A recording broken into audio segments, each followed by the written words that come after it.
11 ডিচেম্বৰ 2025 আমি এটা খবৰ পাওঁ 15 নং মৌবন্ধা বাগানৰ পৰা যে এটা মৃতদেহ উদ্ধাৰ কৰা হৈছে। সেইমতেদি যোৰহাট থানা আৰু পুলিবৰ থানাৰ পৰা এটা জইণ্ট টিম পঠোৱা হ'ল। পিঅ'ত গৈ গম পালোঁ কুন্তি তাঁতী নামৰ এগৰাকী 70 বছৰৰ মহিলাৰ এটা মৃতদেহ উদ্ধাৰ হয়।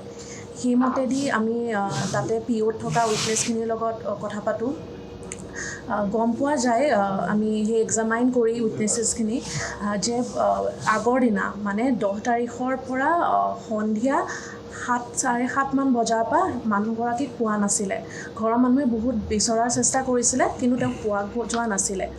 সেইমতেদি নেক্সট দিনাখন তেওঁলোকে যেতিয়া এজন যোনে প্ৰথম মৃতদেহটো দেখে তেওঁ যেতিয়া বাগানৰ ফালে যায় তেতিয়া তেওঁ দেখে যে এটা বাগানৰ মাজতে এটা মৃতদেহ পৰি আছে আৰু লগতে কিছুমান বস্তু কাপোৰ টুপি চেণ্ডেল জাতীয় বস্তু তাৰ ওচৰে পাঁজৰে পৰি আছিলে। সেইমতেদি আমি আৰু উইটনেছ এক্সামাইন কৰিলোঁ। তাৰপিছত স্নিফাৰ ডগো ডিপ্লয় কৰা হ'ল।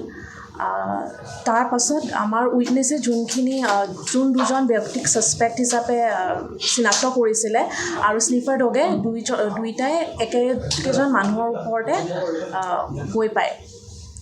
সেইমতেদি আমি বিচাৰ খোজাৰ আৰম্ভ কৰিলোঁ। তাৰপাছত সেই দুজন ছাছপেক্ট পোৱা গ'ল। তেওঁলোকক এক্সামাইন কৰিলোঁ আৰু তেওঁলোকে স্বীকাৰ কৰিছে যে সেই ঘটনাটো তেওঁলোকে কৰিছে। আৰু ইনকুৱেষ্টৰ সময়তো ছাছপেক্ট কৰা হৈছিলে। ইনকুৱেষ্ট ৰিপৰ্টত আছে যে এইটো ছাছপেক্টেড মাৰ্ডাৰ আৰু ৰেপ জাতীয় এনেকুৱা অপৰাধ হ'ব পাৰে বুলি। ইনিচিয়েলি যোনটো ঘটনাটো বহুত ক্লুলেছ আছিলে। তো তাতে স্থানীয় বাসিন্দা যিমান আছিলে তেওঁলোকে দুজন ল'ৰাৰ নাম লৈছিলে। তাৰ আগদিনাখন মানে তেওঁলোক হেবিচুৱেল মানে অলপ তেনেকুৱা হয় মানে তেওঁলোকে ভাং খাই থাকে মানে লাইক ইউজুৱেলি। তো তেওঁলোকে ভাং খাই কিবা উৎপাত কৰা বুলি যিখিনি স্থানীয় বাসিন্দা আছিলে তেওঁলোকে আমাক কৈছিলে।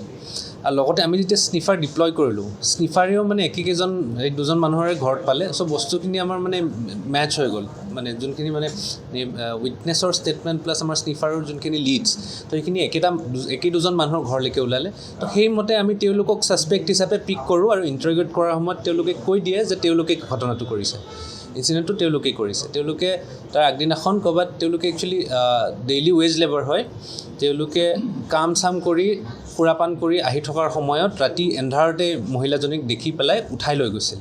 তেওঁলোকৰ যোনটো ভাষ্য হয়। গতিকে যিহেতু তেওঁলোকে ছাছপেক্ট কৰিছে তো লাইক আমি ভাবোঁ যে কেছটো এটা লজিকেল চিন আমি এতিয়া কৰিম। তেওঁলোক এতিয়া লাইক আজি ফৰৱাৰ্ড কৰা হৈছে। তেওঁলোকক ৰিমাণ্ডত লোৱা হ'ব।